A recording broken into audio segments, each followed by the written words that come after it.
Eugene Mulero with Transport Topics here at the Mid-American Trucking Show 2017, and joining us is Rebecca Brewster, President and CEO of the American Transportation Research Institute. Rebecca, thanks for coming on. Good morning, thanks for having me. Of course.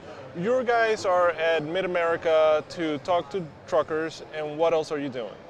We are doing a survey of drivers. We use this opportunity each year at MATS to get drivers' input on particular research topics that we have underway at the time. So we had a number of different topics this time. Normally it's just focused on one topic, but this time we thought we'd throw questions from 3 different research initiatives into the mix and get driver input. What are those 3 initiatives? We're asking questions on transportation infrastructure. How bad is congestion? How do you think we should fund the transportation infrastructure? And then we've got questions on why you chose trucking as a career, and are you planning to stay in trucking, and would you recommend trucking to a family member as a career? So we'll start to get at some of those driver shortage, driver retention issues. And then the third topic is a question on simply a highway safety question. We're asking drivers what one technology or regulation or program do they think has contributed to the most to highway safety over the past 10 years. Okay.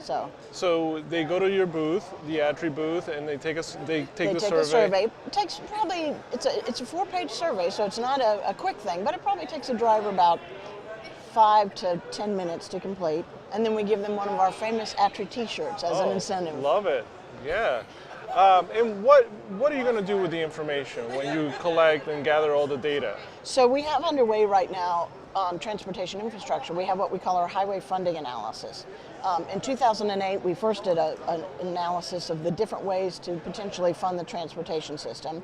And our Research Advisory Committee, which is the group that identifies what research we should be doing, last year said it's time for an update of that. So we've been working on that. We're doing a lot of analysis on the different types, not only the diesel and fuel tax, but tolling, mileage-based user fees. So we thought it would be interesting to get driver input on how they think we should fund the transportation system. ATRI, you guys are well known for the reports that you've put out. One of them is on truck parking. Can you talk a little bit about that? That's actually an area where we've actually done quite a bit of work, Eugene. We have, but perhaps one of the most famous ones was one we released late last year, our truck parking diaries. Oh yeah. Where we actually asked drivers to be willing to keep a 14-day diary in their truck and record everything about every truck parking stop they make across those 14 days. So it's where did I stop? What was the reason for my stop? How long did I take to look for a place? Was I forced because there was no available parking to park somewhere else illegally? How many, this is a thing we had heard anecdotally from drivers, but how many non-commercial motor vehicles were parked in truck parking spaces when they got there? Because that's a problem. And so, I mean, you talk about, I said the survey today was 5 to 10 minutes. This is 14 days of in-depth information. Yeah. So, but we had a number of drivers who did that. In fact, we got 148 completed diaries mailed back to us. That's terrific. Yielded over 2,000 days of truck parking activity, and well over 4,500 individual truck parking stops worth of data that we could analyze. So it was real gratifying. One of our diary participants came by our booth yesterday, so we got a picture of her and thanked her. And she said anytime she can participate in helping improve the industry through research and data, she's happy to do so. That's really good input. And another one is, you guys are well known for studying bottlenecks.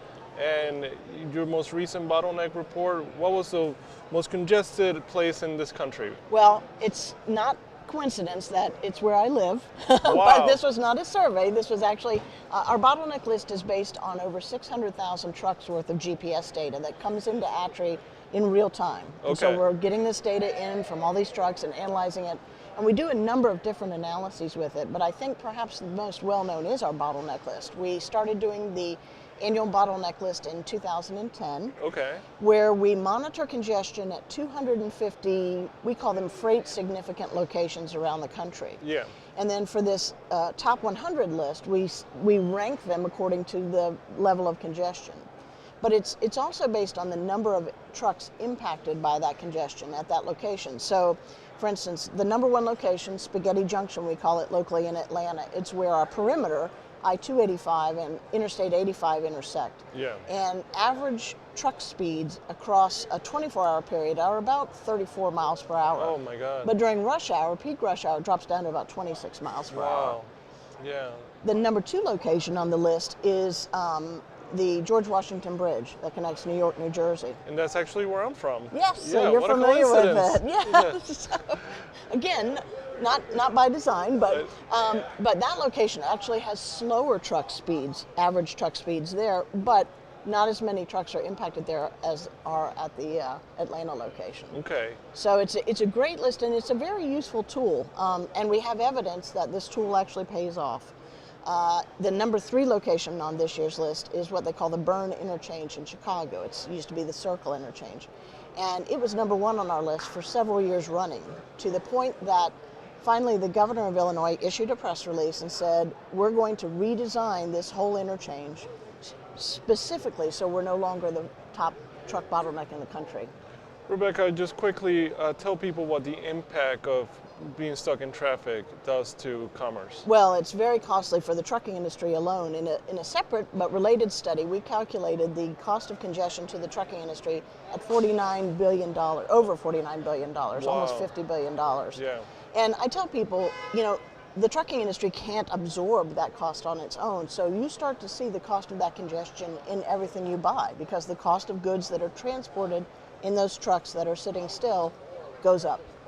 Rebecca, thank you for coming on, and they can find all these reports on your website. Absolutely, ATRI-online.org. I like it. And stop by the ATRI booth at the Mid-America Trucking Show and check out ttnews.com for all the latest on ATRI and freight transportation. Thanks.